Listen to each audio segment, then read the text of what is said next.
Hi, I'm Josh McDonald. I'm the organist here at the Lincoln Park Presbyterian Church, and I was asked what my favorite hymn would be, possibly of all time.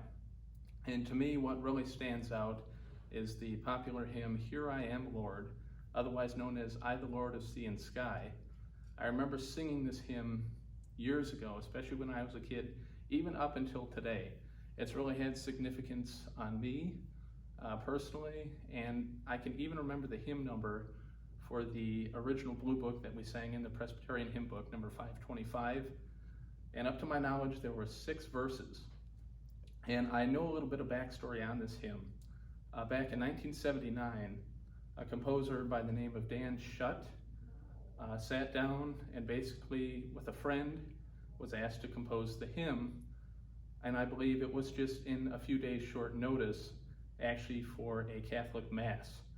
Not only is this hymn sung in Presbyterian churches, but it's also sung in Catholic churches and Methodist churches.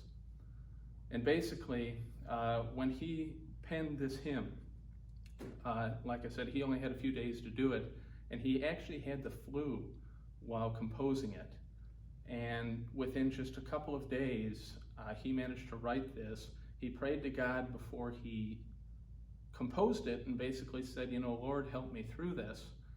And it's really interesting because they said Schutt was known for basically composing these using scripture. And a couple of the scriptures that he used with that particular hymn was through Jeremiah, Isaiah, and there was another one in there somewhere in between, but I know the two were basically Jeremiah and Isaiah. And Samuel. Samuel was the third one.